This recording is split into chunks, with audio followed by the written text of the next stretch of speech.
Hey you guys! At eto na nga, pauwi na kami. Kung takinunin nyo, alas 6 na pero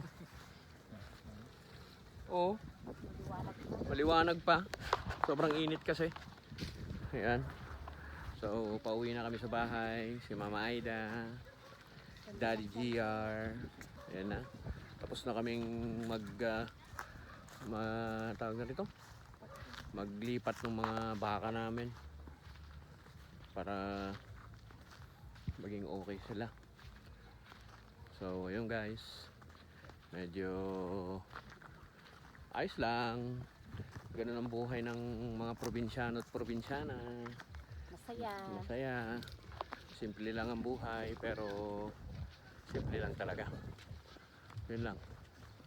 Dito kasi sa probinsya guys, ang problema lang pera. Ayan. Although okay naman ang buhay, kahit papano. Kaso nga lang, pag wala kang pera, yun talaga yung masakit na part. Pero kailangan mo rin magsipag. Yan, para maging maganda rin ang buhay mo. Sipag-sipag lang. Sipag lang, para maging maayos. Ayun, so guys, ayan. Jan Marino po. Mama Aida, Daddy GR. Peace out.